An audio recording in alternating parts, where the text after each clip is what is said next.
اپنے رب سے اپنی خطاؤں کی معافی مانگتے رہا کرو، کیونکہ زندگی موقع کم اور دھوکہ زیادہ دیتی ہے۔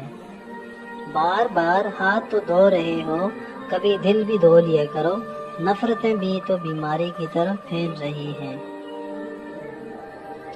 اچھا سوچئے اور اچھا بولیے، کیونکہ بدگمانی اور بدزبانی دو ایسے عیب ہیں جو انسان کے ہر کمال کو زوال میں بدل دیتے ہیں۔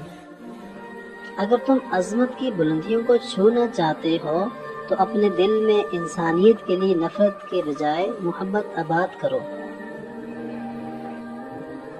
تم جو دیتے ہو وہ تم نہیں دیتے، تمہیں تو دینے کی توفیق بھی تمہیں دینے والا دیتا ہے۔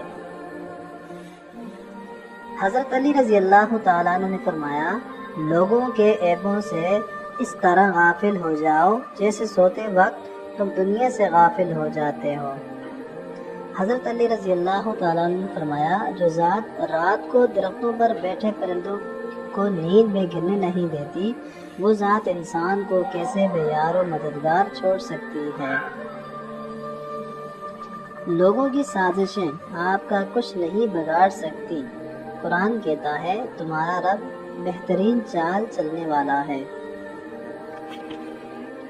سوچ سمجھ کر زندگی گزارو، کیونکہ جو آج مٹی کے اوپر کرو گے کل مٹی کے نیچے اس کا حساب بھی دینا پڑے گا۔ میں نے اپنی اوقات کو بڑے قریب سے دیکھا تو پتہ چلا کہ چند سانسیں ہیں اور وہ بھی رب العزت کی محتاج ہیں۔ بیٹے کو اتنا پڑھاؤ کہ جہیز مانگنے کی ضرورت نہ پڑے، اور بیٹی کو اتنا پڑھاؤ کہ جہیز دینے کی ضرورت نہ پڑے۔ گہری بات، کچھ تکلیفیں ہمارا امتحان لینے نہیں بلکہ اپنے ساتھ جڑے لوگوں کی پہچان کروانے آتی ہیں۔